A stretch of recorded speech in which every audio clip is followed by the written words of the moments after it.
기도하시겠습니다. 사랑과 은혜가 많으신 아버지 하나님, 귀한 성회 가운데 하나님의 크신 은혜와 사랑을 감사합니다.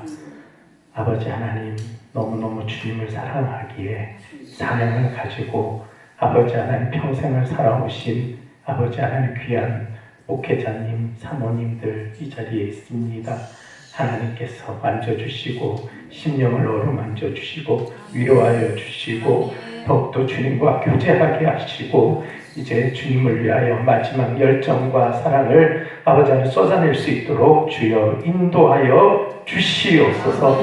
이 시간에 내 잔이 넘치나이다 할 때 말씀의 잔이 넘치게 하시고 기도의 잔이 넘치게 하시고 성령 충만의 잔이 넘치게 하여 주시옵소서. 아버지 하나님, 인간의 생각과 아버지 하나님 경험과 아버지 인간의 사상은 뒤로 하게 하시고 성령께서 저를 도구 삼아서 말씀하시고자 하는 말씀이 선포되게 하여 주옵소서. 감사드렸고 예수 그리스도 이름 받들어 기도드렸습니다. 아멘. 제가 제일 힘듭니다. 왜 그러냐면 기라성 같은 목사님들 또 선배 목사님들 앞에서 참 새끼 목사가 어떻게 말씀을 전하려는 게 이렇게 심적으로 너무 부담이 되고 그러니까 할 수 있는 게 기도밖에 없더라고요. 그래서 어제 저녁부터 기도로 좀 담대함을 달라고 하나님 앞에 많이 부르짖었습니다. 저희가 오늘 말씀이 내 잔이 넘치나이다. 내 잔이 넘치면 어떤 잔이 넘쳐야 될까요? 말씀의 잔이 넘칠 줄 믿습니다. 기도의 잔이 넘칠 줄 믿습니다. 성령 충만의 잔이 넘칠 줄 믿습니다. 예, 설교가 끝났어요. 어떻게 하면 좋아요? 예. 사실은 이 말씀을 많이 읽었는데 이런 말씀이 있구나라는 요즘에 말씀을 준비하면서 이 말씀에 이런 말씀이 있구나 느꼈습니다. 이 과정은 사실은 목자이신 예수 그리스도와 양인 우리가 한평생을 같이 여행하는 그 여정을 함축된 말씀으로 집약된 말씀이 이 1절에서 6절까지 다 나와 있는 과정이에요. 사실은 보면. 그래서 이 말씀이 이런 말씀이구나 라는 생각을 이번에 하면서 많은 은혜를 저는 받았습니다. 우리는 처음에 어떤 존재였을까요?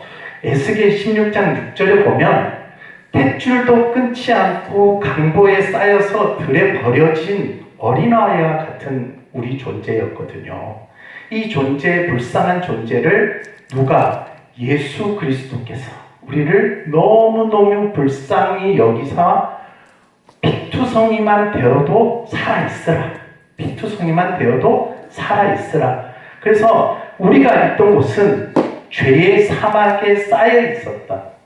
곳에서 예수 그리스도가 우리를 어디에 인도하셨냐면 푸른 초장과 실만한 물가로 인도하셨다는 거예요. 예수 그리스도께서. 그런데 다 인도할 수 있느냐? 아니라는 거죠. 어떻게 우리는 인도함을 받을까요? 첫 번째로요, 말씀에 순종함이 있어야 돼요. 이 하나님의 말씀은 1.1획도 틀리지가 않아요. 여기에 내 생각과 내 경험과 내 사상과 내 자아가 들어가기 시작하면 변질이 돼버려요. 그러면 뭐가 이루어지지 않으면 순종이 이루어지지가 않아요.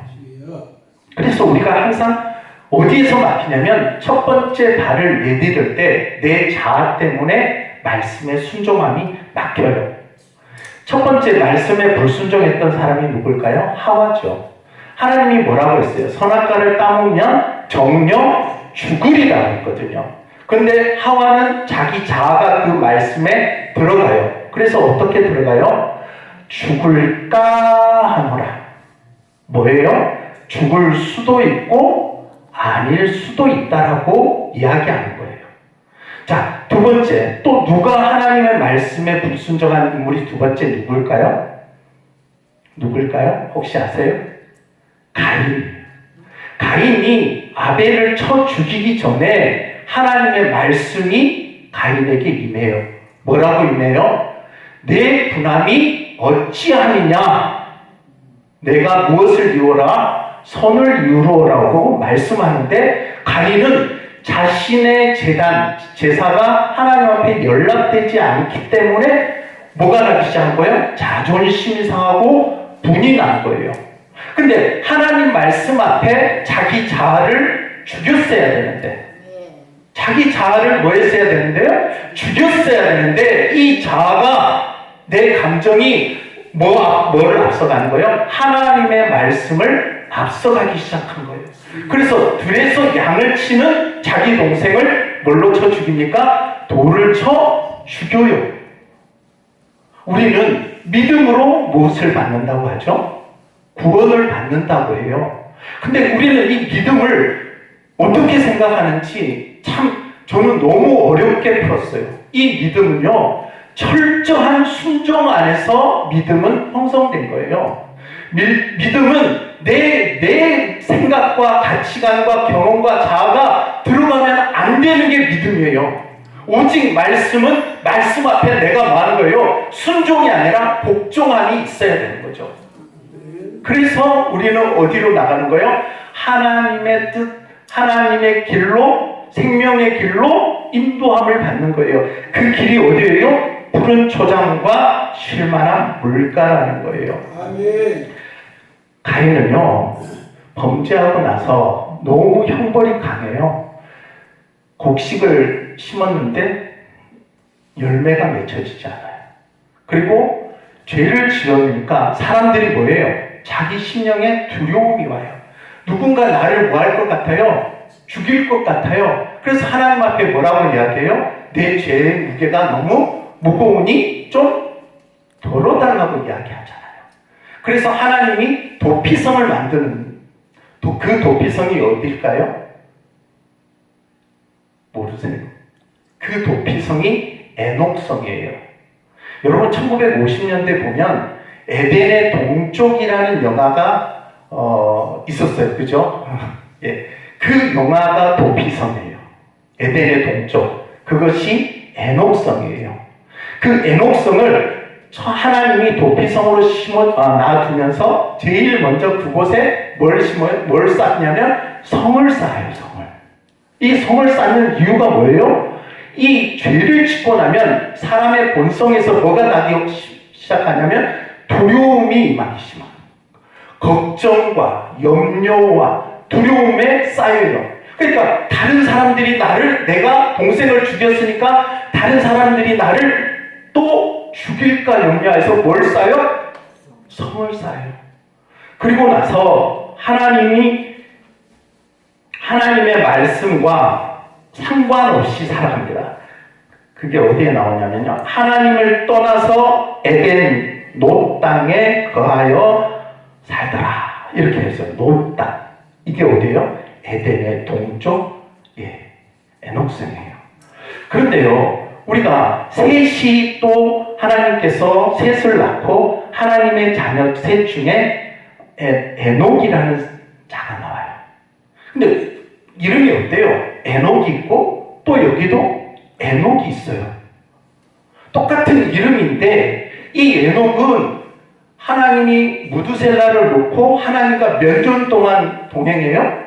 300년 동안 동행해요. 300년 동안 동행하면서 뭘 보지 않고 올라가요? 죽음을 보지 않고 하늘나라에 올라가요. 똑같은 에녹이라는 이름을 갖고 있는 성과 에녹이라는 인물과 여기에 에녹은 전혀 달라요. 어떤 부분에서 다르냐면 한 에녹은 불순종의 에녹성, 대명사로 나타나고, 그 다음에 이 에녹은 순종의 에녹이에요. 그래서 그 순종의 자녀가 누구냐면 무두셀라예요. 무두셀라가 세상 인류 중에서 가장 오랜 세월을 살았던 인물이 에녹의 자손 무두셀라라는 거예요. 자, 이렇게 순종과 불순종의 차이는 엄청난 결과를 낳는다는 거예요. 그래서 우리가 하나님의 음성을 듣는 것, 하나님의 말씀을 듣는 것, 이것은 어디서부터 훈련이 돼야 되냐면 하나님의 말씀을 듣고 이것을 내가 소화해내야 돼요. 삶에 적용해내야 돼요.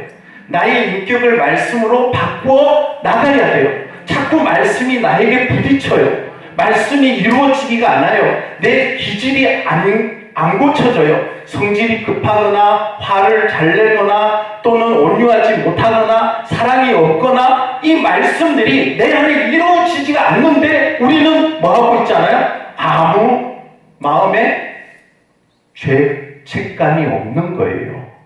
내가 죄만 짓지 않으면 된다 이런 생각을 하는데 아니에요. 하나님의 말씀을 이루지 못하는 것도 우리가 뭐하는 거예요? 불순종이라는 거예요. 그래서 우리는 하나님의 말씀을 이루어 나가는 사람이에요. 철저하게 말씀에 순종해야 되는 사람이에요.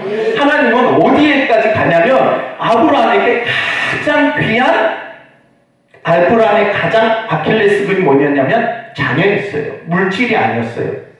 그래서 하나님은 항상 우리에게 가장 아픈 부분, 가장 연약한 부분을 끝까지 시험하세요.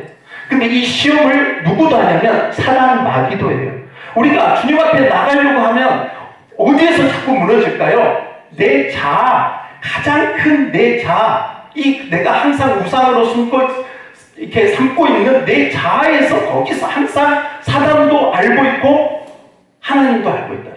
하나님은 이 자아의 선을 뭐 하길 원하세요? 넘어가길 원하세요. 근데 우리는 이거를 뭐 하려고 해요? 지키려고 해요. 내 자존심을 지키려고. 내 권세를 지키려고 해요. 내 지위를 지키려고 해요. 그죠? 그러다 보니까 예수님이 왔어요? 예수님이 왔는데 예수님이 구세주라는 걸 알지만 유대교에서 예수님을 인정하면 바리새인과 서기관과 제사장들은 자기의 무엇을 잃어버려요? 지위를 잃어버려요. 그게 뭐예요? 자아예요. 그들이 자아. 하나님의 진리 앞에서 그들은 진실하지가 않은 거예요. 하나님의 말씀 앞에서 무엇을 따져요? 이해관계를 따져요. 우리는 항상 하나님 앞에 뭘 해요? 장사를 해요. 하나님 이만큼 해주시면 나도 이만큼 하겠습니다. 네. 우리 속사람이 얼마나 간사한 이 속사람이 있는지 하나님 앞에서 우리는 뭘 해요? 장사를 해요. 하나님 내가 이만큼 했으니까 이만큼 주세요. 안 주잖아요. 몽리가 나요. 안 주잖아요. 하나님이 어디 있어요? 그죠? 내 마음속에 그렇다는 거예요. 저는요, 그 부산의 그 수영로교회 출신이거든요. 74년부터 부산의 수영로교회에서 그 정 목사님한테 정말 호되게 훈련을 받았기 때문에 나는 이렇게 생각했어요. 목사님 말씀에 항상 기도 많이 하고 하나님 봉사 많이 하고 교회 생활 잘하면 축복받는 줄 알았어요. 엄청난 축복을 많이 받는 줄 알았는데 축복은커녕 어려움과 고난과 연단의 세월만 계속 하는 거예요. 예. 그러니까 뭐가 발생돼요? 내 자아가 올라더라. 그래서 하나님 그래 도와주지 마세요. 그냥 내 마음대로 한번 해볼게요. 내가 내 마음대로 해서 한번 살아서 성공해볼게요. 내 자아가 올라더라. 이게 얼마나 큰 죄성이라는 걸 몰랐어요. 그러면서 그 세월을 내가 죽을 힘을 다해서 20살 때부터 가장된 삶을 살아오면서 그래도 하나님이 불쌍히 여기고 긍휼히 여겨서 주의 종의 길까지 가게 하신 게 정말로 하나님의 큰 은혜인 것 같아요. 하나님을 사랑하는 자 앞에서 뭐가 없어요? 자존심이 없더라는 거. 그죠? 나는 하나님 싫어요. 내가 한번 살아볼래요. 했는데 하나님은 끝까지 우리를 붙잡고 가시더라는 거예요. 이게 오늘 말씀에 목자이신 예수 그리스도께서 우리를 푸른 초장과 실만한 물가로 인도하시는 과정이라는 거예요. 두 번째로 우리를 또 어디로 인도하시냐면 사망의 음침한 골짜기로 또 인도하세요.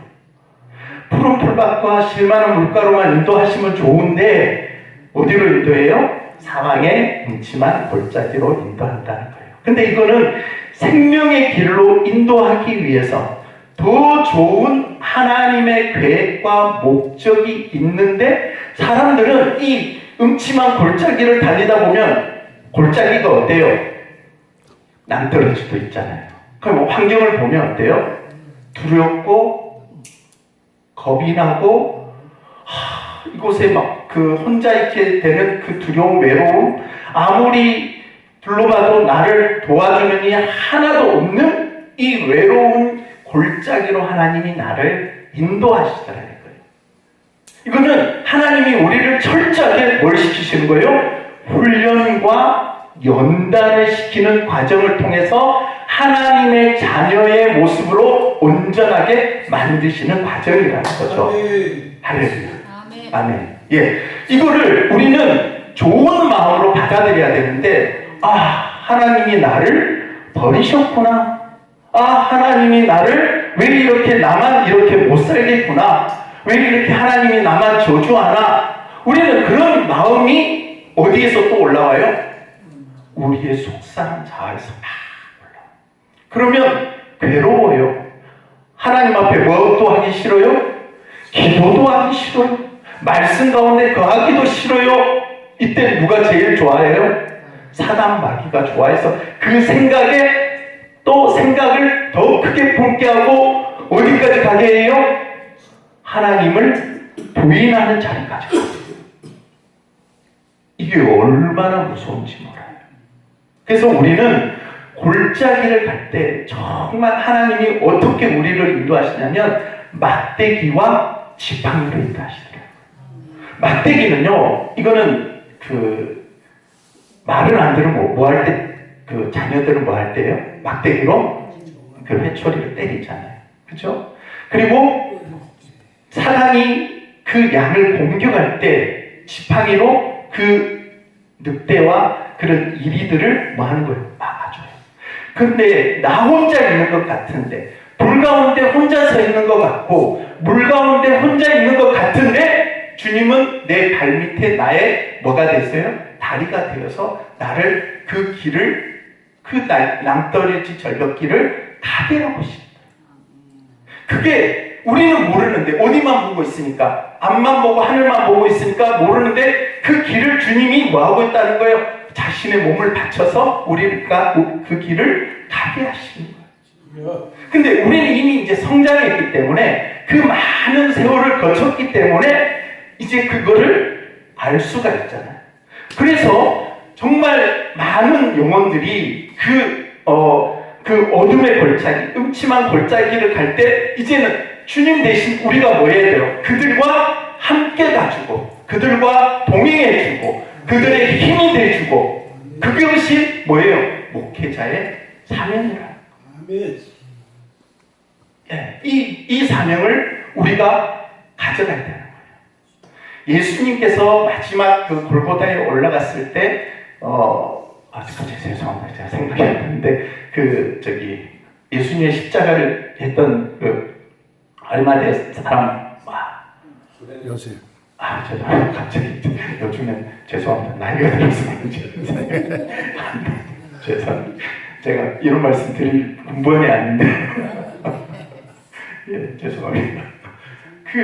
아리마대 사람 일단 그 인물이 있다 치고 그 십자가를 지고 갈 때 예수님이 져야 될 십자가, 그 십자가를 그 아리마대 요셉이 같이 지고 가잖아요. 그것이 뭐냐면 우리의 사명이에요. 목회자의 사명이고 사명자의 사명이에요. 그래서 우리는 끝까지 한 영혼이라도 그들이 음침한 골짜기와 어둠의 골짜기 그 사막 가운데 있을 때 예수님을 대신해서 그들을 품어주고 안아주고 위로해주면서 가야 되는 사명의 길이야. 이 길을 위해서 우리는 주님께서 뭐 하는 거예요? 우리를 연단시키세요. 사용하기 위해서. 그래서 베드로전서 1장 7절에 보면 너의 믿음의 시련이 불로 연단하여도 없어질 금보다 더 귀하여 예수 그리스도께서 나타나실 때 칭찬과 영광과 존귀를 얻게 한답니다. 아멘. 우리는 이 과정을 통해서 연단의 과정, 이 시련의 과정, 어둠의 골짜기를 가는 과정을 통해서 하나님은 뭐하는 우리를 더 높이시고 아멘. 이걸 믿으셔야 되는 거예요. 아멘. 아버지의 마음을 믿어야 되는 거예요. 이거를 못 믿으면 우리가 뭐 하는 거예요? 변질이 되거든요. 변질이 되거든요. 예, 정말 영으로 시작해서 육으로 끝난 사람들이 얼마나 많습니까? 성경에도 많고 지금 우리 사회에서도 얼마나 많습니까? 나는 안 그렇게 될까요? 저도 제가 저를 믿을 수가 없어요. 왜 그러냐면 제 살면서 주님을 몇 번을 배신했거든요. 내가 죽을 골짜기에 있을 때 하나님 손들고 정말 한 번만 살려주면 내가 다시 사명의 길 가겠습니다. 그러다가 또 뭔가 좀 풀어지고 돼서 코로나도 오고 뭐 사역을 왜 해? 그냥 뭐 편안하게 그냥 뭐 일하면서 예배 드리고 교회에서 조그맣게 성가대는 하고 또 하나님이 또 어디로 보내요? 골짜기로. 그러니까 어때요? 또 두 손 들고 또 주님 그래서 목사님 들라고 왔을 때 옛날 같으면 너무 먼데 이거 가면 안 되는 거 아니야? 왔다 갔다 시간이 몇 시간인데 기름값이 이런 생각들이 싹 없어지게. 그래서 참 감사하고 어떻게 그 절묘한 타이밍에 또 이렇게 불러주셨는지 너무너무 감사합니다. 자, 어쨌든 우리의 사명은 그 음침한 골짜기에 있는 많은 영혼들이 있어요. 주님이 발판이 되었지만 그들과 뭘 가기를 원하세요? 함께 가기를 원하세요. 예, 그래서 그들을 안아주고 이해해주고 보살펴주고 품어주고 그 사랑을 예수님의 그 사랑을 나타내라는 거예요. 왜 그러냐면요. 그 요한복음 1장 14절에 보면 말씀이 육신이 되어 우리 가운데 거하시네 우리가 그의 영광을 보니 아버지 독생자의 영광이요 은혜와 진리가 충만하더라. 이미 우리가 하나님의 영광을 알고 아버지 독생자의 영광을 알고 내 안에 은혜와 진리가 충만하면 나는 누군가에게 사랑을 해야 될 대상이 있어야 될까요? 사랑의 대상이 있어야 될까요? 하나님은 누군가 인간을 창조할 때 사랑을 할 대상을 만들기 위해서 인간을 창조했듯이 우리도 사랑할 대상을 뭐 해야 돼요? 살면서 사랑해야 되고 사랑은 뭐예요? 내가 낮아져서 그를 섬겨줘야 되는 거예요. 그런데 이 세상은 갈수록 섬기고 낮아지는 게 아니라 높아지고 이기적이에요. 그게 마치 세상의 풍파가 교회에 와서 사람들의 모습이 똑같이 나타나요. 우리가 그들에게 낮아지고 겸손하고 이타적인 사랑을 가르쳐야 되는데 거꾸로 그들의 문화가 교회에 들어와서 사랑이 없어지고 이기적이고 계산하고 판단하고 정죄하고 그러고 있는 거예요. 근데 우리는 내 자아가 하나님의 성령을 거슬리고 있는데 거슬리는지도 모르고 살아가는 거예요. 그러면서 뭐 하는 거예요? 세상 사람들보다 더 계산 많이 하고 세상 사람들보다 더 이기적이고 세상 사람들보다 더 많이 열악하게 그 있는 자들의 것들을 취하는 거예요. 그래서 제가 사업을 하는데요. 어떤 회장님을 만나면 목사님 하면 학을 뛰어요. 너무 많이 당하니까. 목사 목자 떠났다가 잘못 맞아 죽을 뻔했어요. 다단계 가면요 다 교회 핀테크. 그래서 거기에 피해받는 그 모르는 믿고 왔던 그 교회 성도들이 전부 다 권사 목사들한테 전부 다 이용당해서 재산을 다 잃어버리고 뭘 잃어버려요? 믿음을 잃어버려요. 저도 당했어요. 목사님한테. 그러니까 그런 과정을 겪으니까 이거는 교회가 너무너무 잘못되고 있구나. 세상보다 더 악하게 돼 있구나. 교회를 핍박하는 것들이 누구냐면요, 사실은 세상이 아니에요. 교회 안에 있는 자들이 교회를 더 핍박해요. 알고 있으세요? 여러분, 교회를 핍박하는 사람들이 그 세상 사람들이 아니라니까요. 교회 안에 있었던 자들이 더 핍박해요. 김일성이 목사님 아들이잖아요. 그죠? 무신론, 레닌이나 마르크스나 이런 자들이 다 뭐예요? 신학자들이고 다 예수 그리스도의 그 흔적들을 아는 자들이 더 많은 거예요. 무신론에 의해서 결국은 유신론의 교회를 핍박하고 사단의 앞자리가 돼서 요번에 우리가 문재인 정부 때 한번 겪어봤잖아요. 그 핍박의 대상, 이때까지 그런 적이 없었는데 이렇게까지 핍박받아 본 적이 없잖아요. 그러나 우리가 계시록을 보면요, 앞으로 우리가 예배를 못할 때가 와요. 그들의 통제 안에서 뭘 심어요? 베르칩을 심는 그 과정도 또 있다라는 거예요. 그러면 베르칩을 안 받으면 어떻게 돼요? 그렇죠. 아무 금융 거래를 할 수가 없어요. 살아갈 수가 없어요. 모든 사회 서비스를 받을 수 없는 그런 상태가 온다라는 거예요. 그럼 우리는 앞으로 어떻게 갈까요? 안 받고 가려면 마치 로마 때 카타콤처럼 들어가서 살아가야 하고 자급자급해서 살아야 될 순간들이 오는 거예요.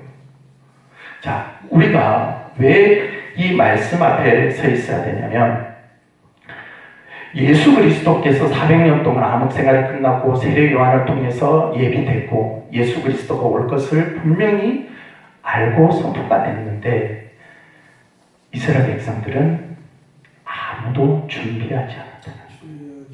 저희들은 지금 뭘 준비해야 될까요? 다시 오실 예수 그리스도를 맞을 준비를 해야 돼요.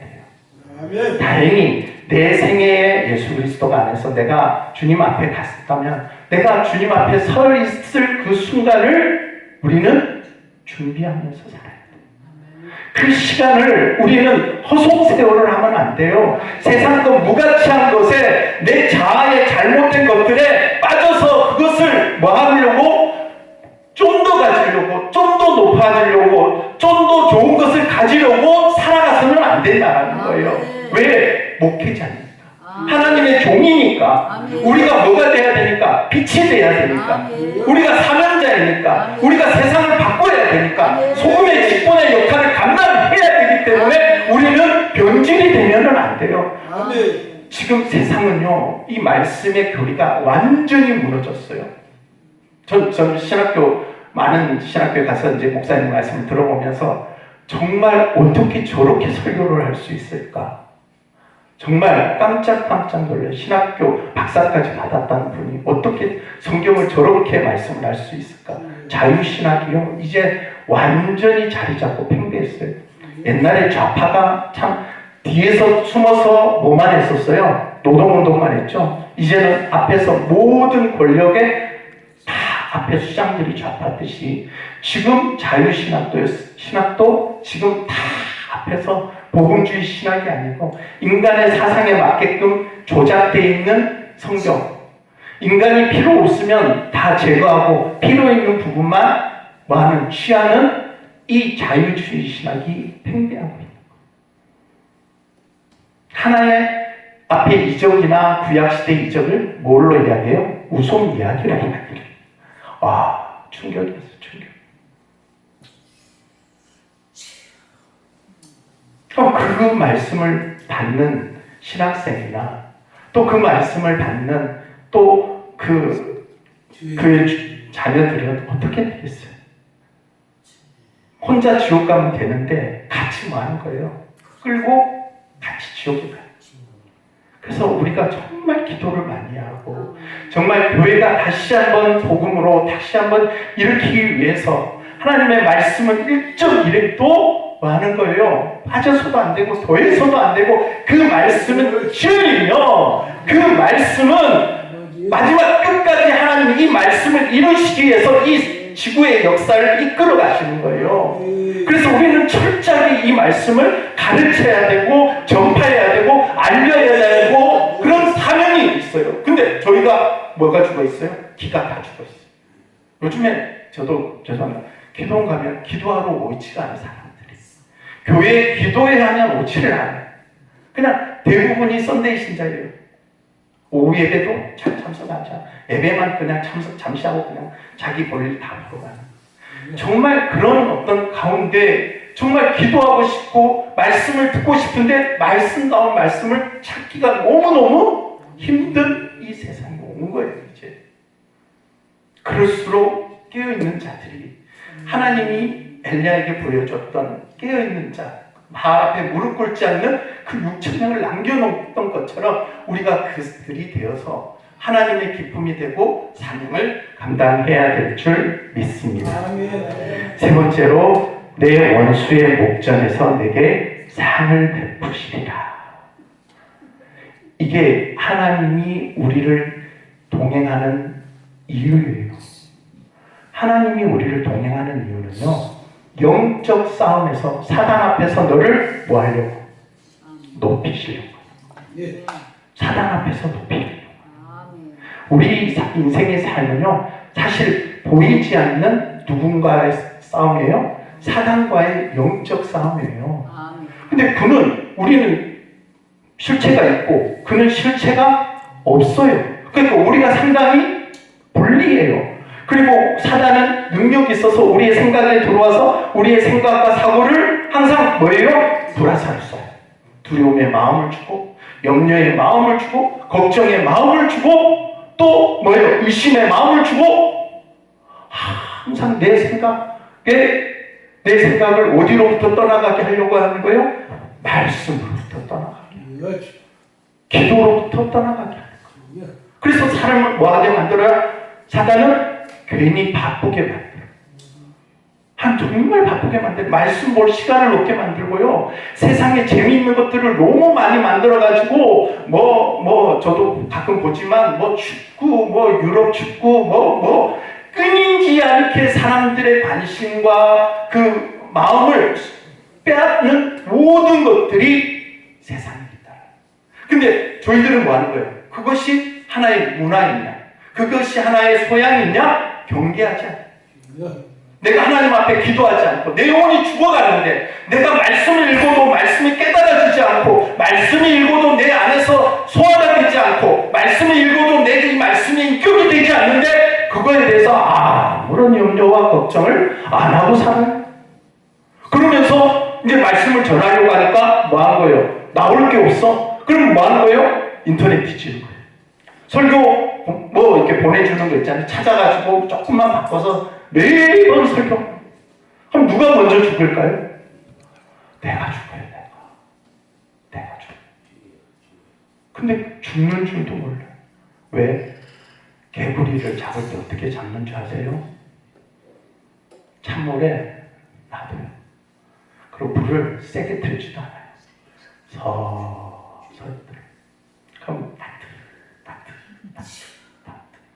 결국 개구리 잡는 방법은 사단이 이 방법을 쓰고 있는데 우리는 이 방법을 몰라요. 즐거워요.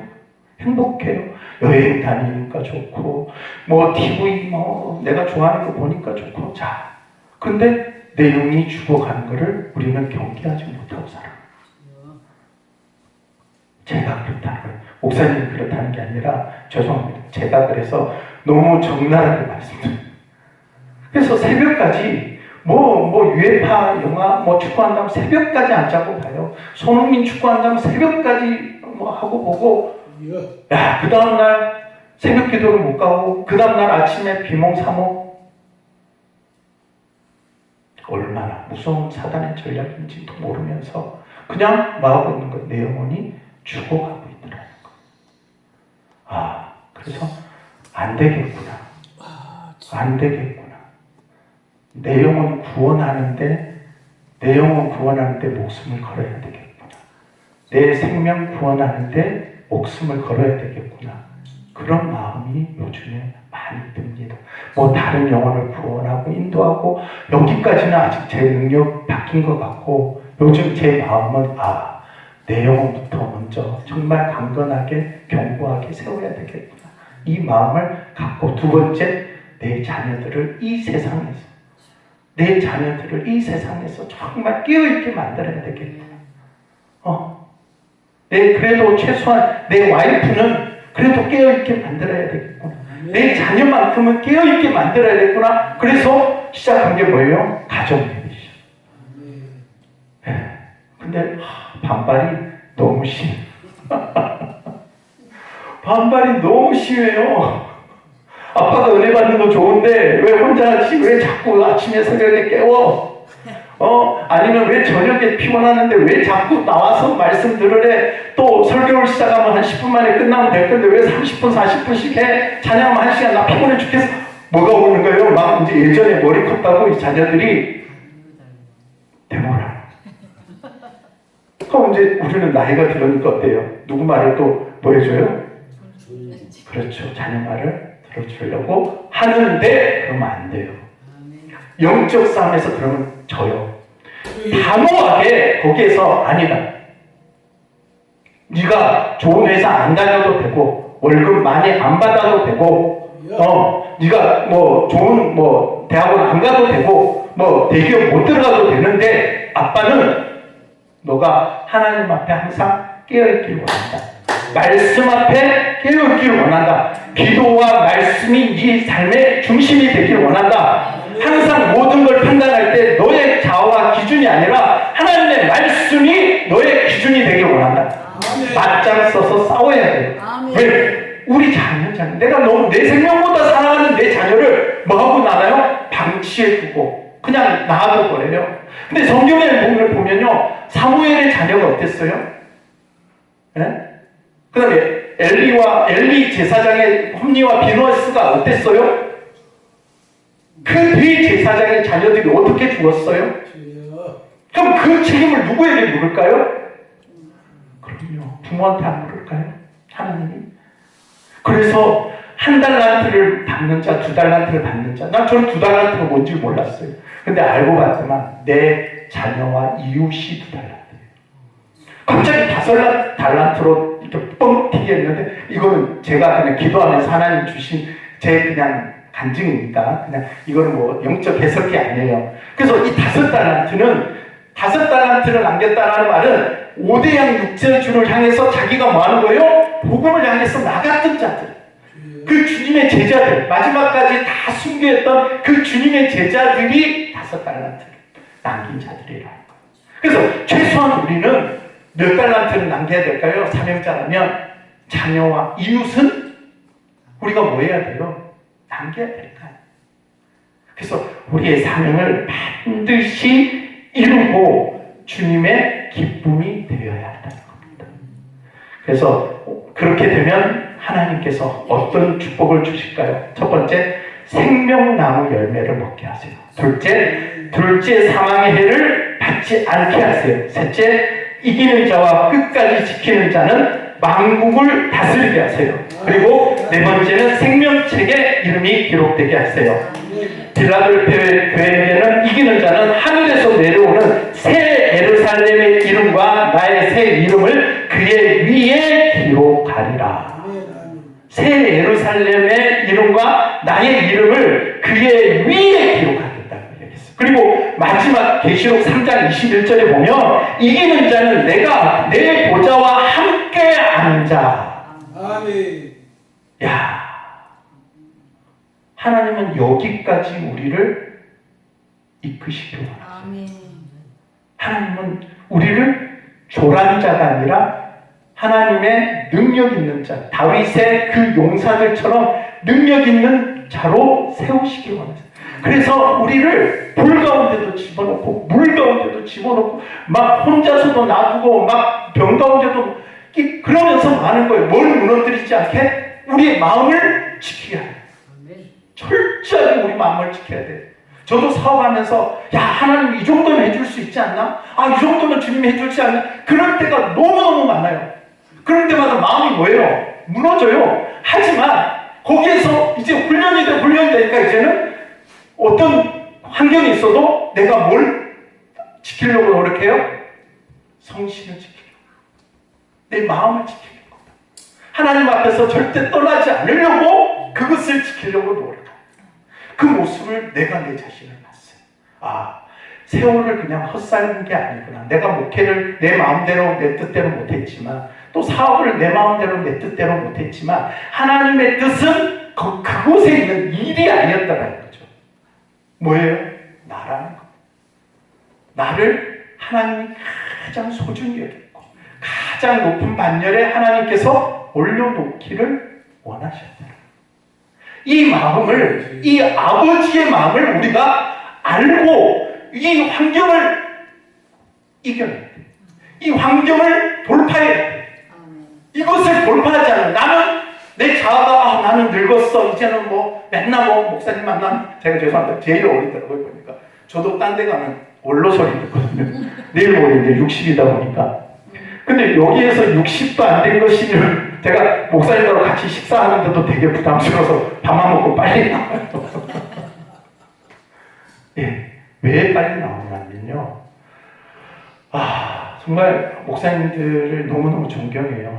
그 세월을 어떻게 견디셨을까? 그 세월을 어떻게 믿음으로 어떻게 그 세월을 견뎌오셨을까 보면 그냥 얼굴만 봐도 존경스러워요, 사실.